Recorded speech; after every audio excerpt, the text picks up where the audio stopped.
তো দেখো এই ছোট বাচ্চাটা আমার কাছে আবদার করছে যে দিদি আমাকে শাড়ি পরাতে হবে। সো হে গাইস কেমন আছো সবাই? আশা করি সবাই ভালো আছো। আমিও খুব ভালো আছি। এই বাচ্চাটা আমার কাছে আবদার করছে যে আমাদের এখানে কীর্তন হচ্ছে দিদি আমাকে এখানে শাড়ি পরাতেই হবে। আমি কীর্তনে যাবো শাড়ি পরে। যেই আমি বারণ করেছি বাচ্চাটা কান্না করে দিয়েছে। তো বলো কান্না করেছে যেহেতু ওকে শাড়ি তো পরাতে হবে অনেক জোর করে পরে আমি শাড়িটা পরাচ্ছি। যেহেতু ছোট্ট বাচ্চাদের শাড়ি পরানো অনেক কষ্ট গাইস অনেক ম্যানেজ করতে হয়। যেহেতু শাড়ি পরাতেই পারি না আমি ভালো করে অ্যান্ড তবুও চেষ্টা করে পরাচ্ছিলাম।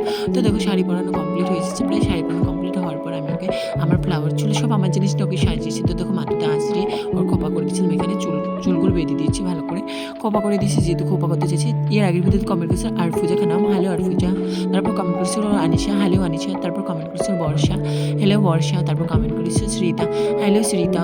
তো সবাইকে অসংখ্য ধন্যবাদ কমেন্ট করার জন্য। নেক্সট ভিডিওতে সবার নাম নেবো এই ভিডিওতে কমেন্ট করে যাও।